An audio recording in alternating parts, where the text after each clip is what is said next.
Hello दोस्तों, ये वो आदमी की कहानी है जो लोगों के लिए जीता था। उसको जो भी काम सौंपा जाता था वो अपनी जी जान लगाकर काम करता था। लेकिन कहानी इतनी नॉर्मल भी नहीं है। फॉरेस्ट गंप की कहानी एक बेंच से शुरू होती है। फॉरेस्ट अपने साथ बैठी औरत से कहता है, आपको चॉकलेट चाहिए?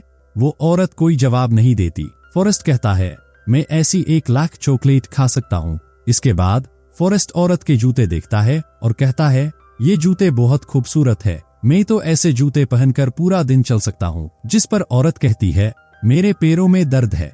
ये सुनकर फॉरेस्ट गंप कहता है, मैंने अपने जिंदगी में बहुत से जूते पहने हैं, लेकिन मेरा पहला जूता कुछ अलग था। माँ कहती थी कि ये मैजिकल जूते थे। दरअसल फॉरेस्ट जहनी और जिस्मानी तौर पर कमजोर था, इसीलिए उसको इन जूतों का इस्तेमाल करना पड़ता था। फॉरेस्ट की माँ उसको स्कूल एडमिशन के लिए ले जाती है, लेकिन प्रिंसिपल इनकार कर देते हैं।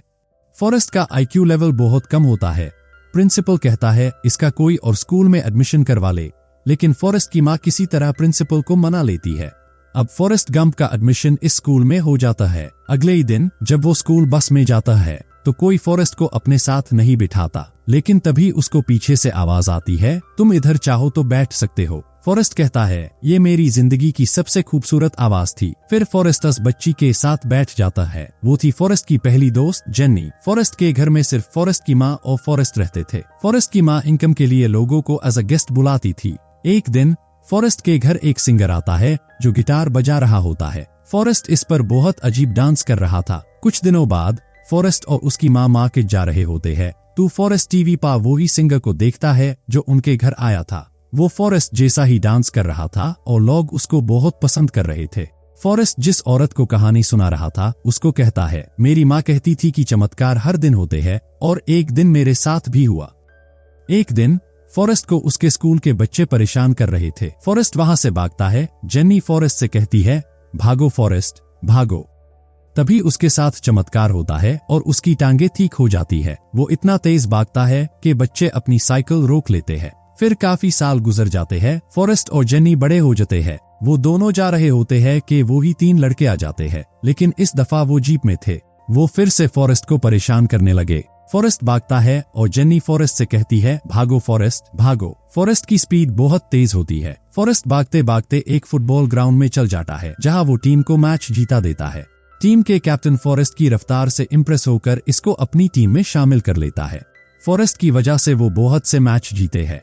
अब फॉरेस्ट को ऑल अमेरिकन टीम में एडमिशन मिल जाता है। फॉरेस्ट 5 साल तक फुटबॉल खेलता रहता है। 5 साल बाद उसको कॉलेज की डिग्री मिल जाती है। कॉलेज की डिग्री मिलने के बाद फॉरेस्ट आर्मी ज्वाइन कर लेता है। वहां उसकी मुलाकात बब्बा से होती है, जो हर वक्त जिंगो की ही बात करता रहता था। कुछ दिनों बाद फॉरेस्ट गंप जेन्नी से मिलने आता है और उसको कहता है, मैं वियतनाम जा रहा हूँ। जिस पर जेन्नी उसको कहती है, मुझसे वादा करो कि अगर तुमको कोई खतरा हुआ तो तुम वहां से भाग जाओगे, हीरो बनने की कोशिश नहीं करोगे। फॉरेस्ट कहता है, ठीक है। फिर फॉरेस्ट कहता है कि मैं तुम्हें लेटर लिखूंगा। ये सुनकर जेन्नी वहां से चल जाती है। अब फॉरेस्ट और बब्बा वियतनाम पहुंच जाते हैं। बब्बा फॉरेस्ट से कहता है, हम एक बोट खरीदेंगे और झिंगों का कारोबार करेंगे। जिस पर फॉरेस्ट मान जाता है। फिर उनकी मुलाकात कैप्टन से होती है। कैप्टन दोनों को काम बताता है और कहता है, तुम दोनों अपना ख्याल रखना। अब उनको वहां काफी महीने हो जाते हैं। फॉरेस्ट हर रोज जेन्नी को लेटर लिखा करता था।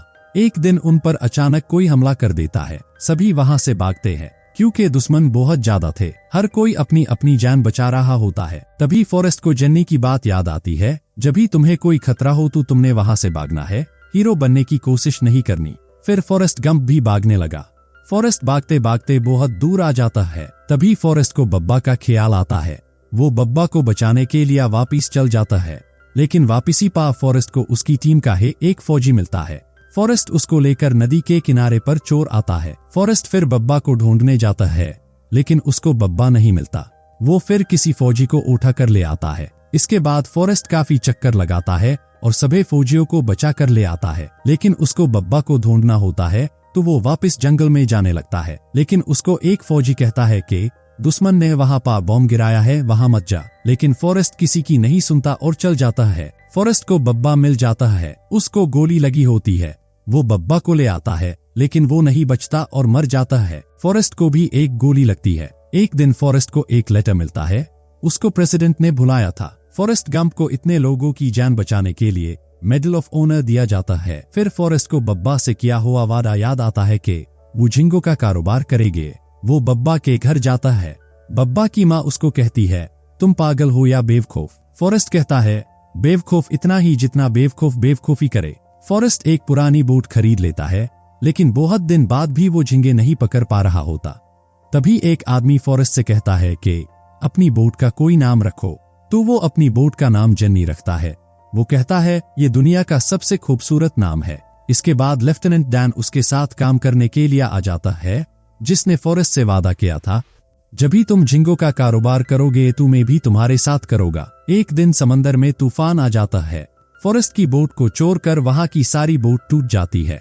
अब झिंगे पकड़ने के लिए सिर्फ फॉरेस्ट की ही बोट रह गई थी। अब फॉरेस्ट झिंगे पकड़ कर बहुत पैसे कमाता है। एक दिन फॉरेस्ट को घर से कॉल आती है कि उसकी माँ की तबीयत बहुत खराब है। दरअसल उसकी माँ को कैंसर था और वो थोड़ा दिनों की मेहमान थी। फॉरेस्ट अपनी माँ के पास चल जाता है, जहाँ दोनों में काफी बातें होती है। इसके अगले ही दिन फॉरेस्ट की माँ चल बसती है।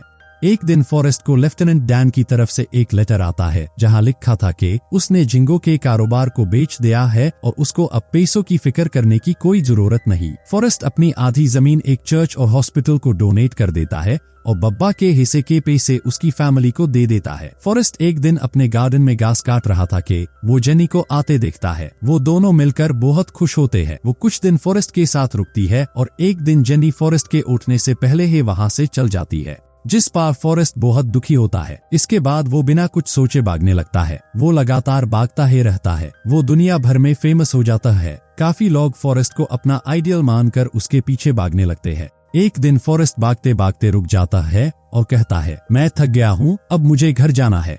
वो घर चल जाता है। एक दिन फॉरेस्ट को एक लेटर मिलता है, जहाँ उसको जेनी का एड्रेस मिलता है। दोस्तों, आपको याद है कि ये कहानी स्टार्ट हुई थी तो फॉरेस्ट एक बस स्टॉप पर बैठा था। वो बस का वेट कर रहा था तो वो जेनी के घर जाने के लिए ही वहाँ बैठा था। फॉरेस्ट अपने साथ बैठी औरत से एड्रेस पूछता है तो औरत कहती है कि ये तो पास में ही है, तुमको बस की जरूरत नहीं। फॉरेस्ट ये सुनकर जल्दी से भागता है और जेनी के पास पहुँच जाता है। वहाँ जेनी उसको उसकी फोटोज दिखाती है। फिर जेनी फॉरेस्ट को बताती है, मेरे पास एक बच्चा है जिसका नाम भी फॉरेस्ट गंप है। इसके बाद जेनी फॉरेस्ट से कहती है कि मुझे कोई बीमारी है और मैं जल्द ही मर जाऊंगी। इसके बाद वो दोनों शादी कर लेते हैं। उसकी शादी में लेफ्टिनेंट डैन भी आते हैं। फिर वो दोनों बहुत सी बातें करते हैं। इसके अगले ही दिन जेनी मर जाती है, जिस पर फॉरेस्ट बहुत दुखी होता है और रोने लगता है। मूवी के आखिर में फॉरेस्ट गंप और छोटा फॉरेस्ट अब साथ में रहते हैं। दोस्तों, लाइक शेयर सब्सक्राइब करना मत भूलना और बेल आइकन पर जरूर क्लिक करना। Thank you.